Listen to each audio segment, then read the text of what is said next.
রমজানকে সামনে রেখে প্রস্তুতি নেন। রমজান মাসে আল্লাহ তাআলা বলছে, বান্দা আমি তোমারে জান্নাত দিতে চাই, এই জন্য আমি ফেরেশতাদেরকে বলে দিছি সেজদা দিবে একটা, লিখবা 70টা। কয়টা?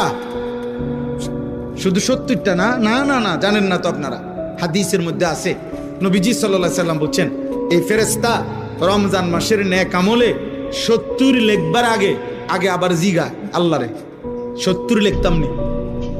আল্লাহ তাআলা বান্দার দিকে আবার তাকায়, বান্দার ইখলাস তাকওয়া, বান্দার আমল যতটা সুন্দর হয় তো আল্লাহ তাআলা বলে, না 700 লেখো, 7000 লেখো, 70,000 লেখো, 7 লক্ষ লেখো, 70 লক্ষ লেখো, 7 কোটি লেখো, 70 কোটি লেখো, 70,000 কোটি লেখো।